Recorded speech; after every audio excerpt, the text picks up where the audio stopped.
Des rues désertes, des écoles fermées et des habitants enterrés chez eux. La confusion a régné aujourd'hui sur la base militaire d'Adiaké, c'est environ 90 km d'Abidjan.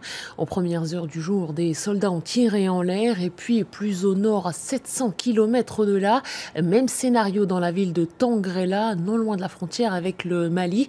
Des membres des forces spéciales ont investi les rues et eux aussi ont ouvert le feu. On vous retrouve en direct, Anna Sylvestre Trainer. Bonsoir Anna.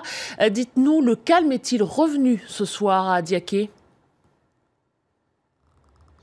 Oui, un calme précaire est revenu. Ce soir, les armes se sont tues, selon un habitant que nous avons pu joindre sur place, mais qui nous le précisait.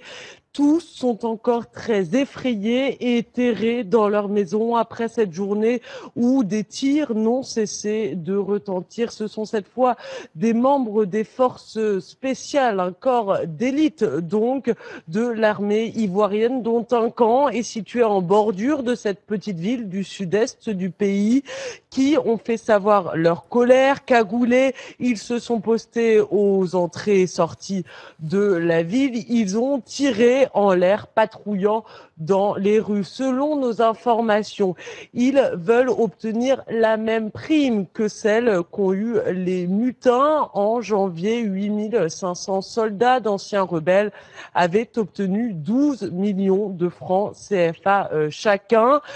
Une délégation composée notamment du chef d'état-major des armées, du commandant des forces spéciales, du chef d'état-major particulier, du président ivoirien, s'est ainsi rendu sur place dès cet après-midi. Cette délégation est de retour et est en train de rendre compte au ministre de la Défense, mais on ne sait pas encore quelle sera la réponse du gouvernement ivoirien à ces nouveaux mutants. Est-ce qu'on peut dire, Anna, que le pouvoir fait face à une importante grogne sociale en ce moment? Le scénario d'aujourd'hui est en effet malheureusement connu depuis le début de janvier, depuis le début de l'année ici en Côte d'Ivoire, hein.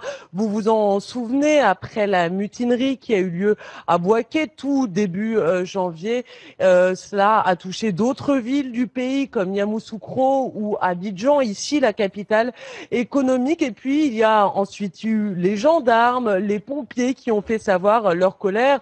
Enfin, les fonctionnaires sont en pleine négociation après 3 semaines de grève. La grogne sociale se fait donc entendre dans de nombreux secteurs ici en Côte d'Ivoire.